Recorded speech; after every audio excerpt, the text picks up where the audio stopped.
1 जनवरी की सुबह सुबह दिल्ली की रहने वाली एक महिला के घर पर पुलिस पहुंचती है और दरवाजा खटखटाती है। जब वो महिला दरवाजा खोलती है तो सामने पुलिस वालों को देखकर चौंक जाती है और उनसे पूछती है कि क्या बात है। तो पुलिस उस महिला को बताती है कि हमें एक स्कूटी मिली है जिसका एक्सीडेंट हुआ है और आपको हमारे साथ चलना होगा, वहाँ स्कूटी और लड़की की पहचान करनी होगी। ये बात सुनकर महिला घबरा जाती है और उनसे बोलती है कि आप मुझे पूरी बात तो बताइए, आखिर हुआ क्या है। आखिर 31 दिसंबर 2022 की रात और 1 जनवरी की सुबह सुबह आखिर दिल्ली की सड़कों पर क्या हुआ था, आज हम आपको बताएंगे सब कुछ इस वीडियो में। अगर आप हमारे चैनल पर पहली बार आए हैं तो इसको ज़रूर सब्सक्राइब करें। दिल्ली में 31 दिसंबर 2022 की रात सब लोग नया साल मनाने की तैयारी कर रहे थे और इसी दिल्ली में अमन विहार इलाके में अंजलि नाम की लड़की, जिसकी उम्र सिर्फ 23 साल की थी, जिसके परिवार में एक भाई और एक बड़ी बहन, जिसकी शादी हो गई थी और माँ के साथ रहा करती थी। माँ की तबीयत खराब रहा करती थी और पिता की मौत भी करीब 8 साल पहले हो चुकी थी। अब सारे परिवार की जिम्मेदारी अंजलि पर ही आ गई थी, इसलिए अंजलि नौकरी के साथ साथ पार्ट टाइम इवेंट मैनेजमेंट का काम किया करती थी। आपको पता ही होगा इवेंट मैनेजमेंट का काम दिल्ली में किस तरह होता है। वहाँ पर शादी व पार्टी हर समय होती रहती है। अब नए साल की शाम इवेंट मैनेजर ने अंजलि को कॉल करके बताया कि आज आपको इस जगह पर जाकर पूरा इवेंट मैनेज करना है। तो अंजलि कहती है ठीक है, मैं पहुंच जाऊंगी। अंजलि की पार्टी रोहिणी में मौजूद एक होटल के अंदर होने वाली थी। अभी सारी बात अंजलि ने अपनी माँ को बताई और कहा मुझे जाना है और आने में देर हो जाएगी। अब रात के करीब 7:30 बज चुके थे। अंजलि अपनी स्कूटी से अपनी दोस्त निधि के घर पहुंचती है और दोनों स्कूटी पर बैठकर उस होटल में पहुंच जाते हैं। अंदर जाने के बाद दोनों के बीच किसी बात को लेकर झगड़ा हो जाता है।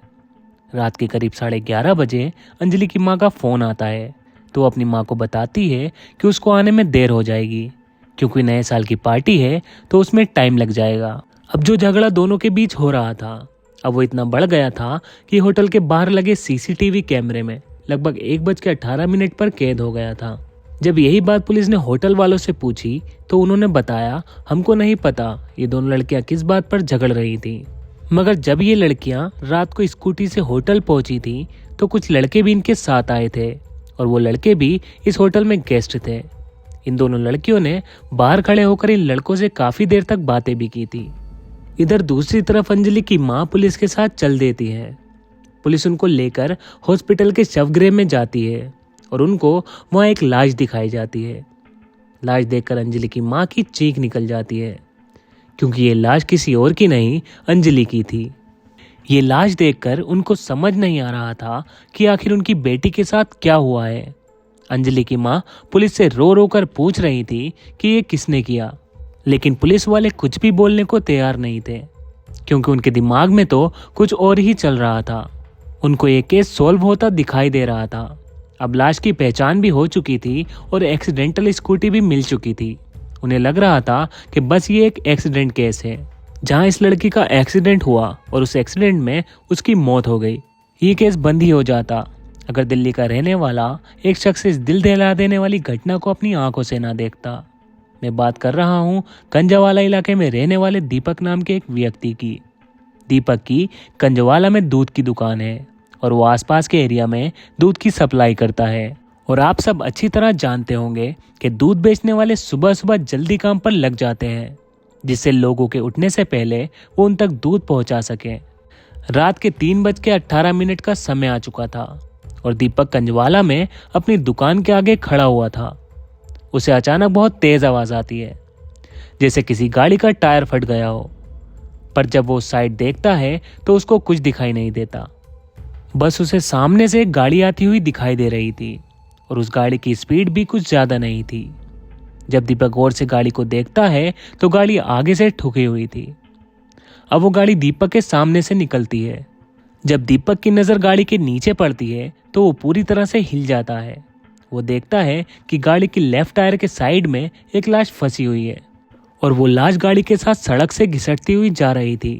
वो ये मंजर देखकर कांप जाता है। उसको समझ ही नहीं आता वो क्या करे।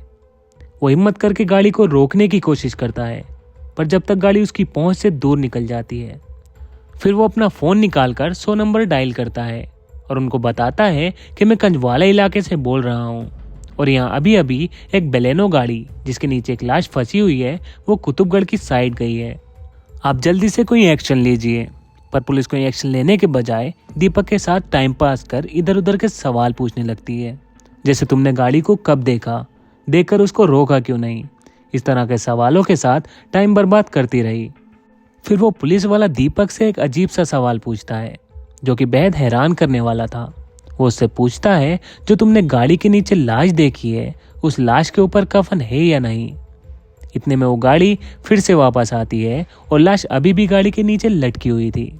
दीपक फिर चिल्लाकर पुलिस वाले से फोन पर कहता है कि साहब, जिस गाड़ी के बारे में मैं आपको बता रहा हूँ वो गाड़ी फिर से वापस आ रही है और लाश गाड़ी के नीचे ही लटकी हुई है। दीपक ने बताया उसकी ये कॉल करीब 12 मिनट तक चली थी, पर पुलिस की ओर से तब तक कोई भी एक्शन नहीं लिया गया था। अब दीपक ने अपनी स्कूटी उठाई और उस गाड़ी का पीछा करना शुरू कर दिया, मगर ठंड की वजह से दीपक उन तक नहीं पहुंच पाता और वो गाड़ी उसकी पहुंच से दूर हो जाती है। फिर वो वापस अपनी दुकान पर आता है और वहां से अपनी बोलेरो कार उठाकर उस गाड़ी को खोजता है। फिर काफी खोजने के बाद वो गाड़ी उसको एक बार फिर से नजर आती है और साथ में ही उसको रोड पर खड़ी एक पीसीआर भी दिखती है। वो बिना देर किए सीधा पीसीआर पुलिस के पास पहुंचता है। उस समय पुलिस वाले भी सो रहे थे। वो उनको उठाता है और उनको सारी बात बताता है, मगर पुलिस वाले भी उसकी बात को सीरियस नहीं लेते। जब दीपक को लगा कि यहाँ से कोई भी मदद नहीं मिलेगी तो फिर खुद ही वो उस गाड़ी का पीछा करने लगा। अब दीपक देखता है कि वो गाड़ी रोड से एक कट लेती है और दीपक को उस कट का आइडिया ही नहीं होता और वो गलती से उस कट से पहले कट लेता है और वो गाड़ी उसे फिर से दिखाई देना बंद हो जाती है। अब वो थक हार कर वापस अपनी दुकान पर आ जाता है। अब सुबह के लगभग 5 बज चुके थे। अब सुबह 5 बजे के बाद पुलिस को एक कॉल आती है कि कंजवाला इलाके में रोड पर एक लड़की की लाश पड़ी है और उसके शरीर पर कोई कपड़ा भी नहीं है। अब पुलिस की गाड़ी मौके पर पहुंचकर उस लाश को कब्जे में ले लेती है, फिर हॉस्पिटल भिजवा देती है। फिर पुलिस को एक कॉल और आती है।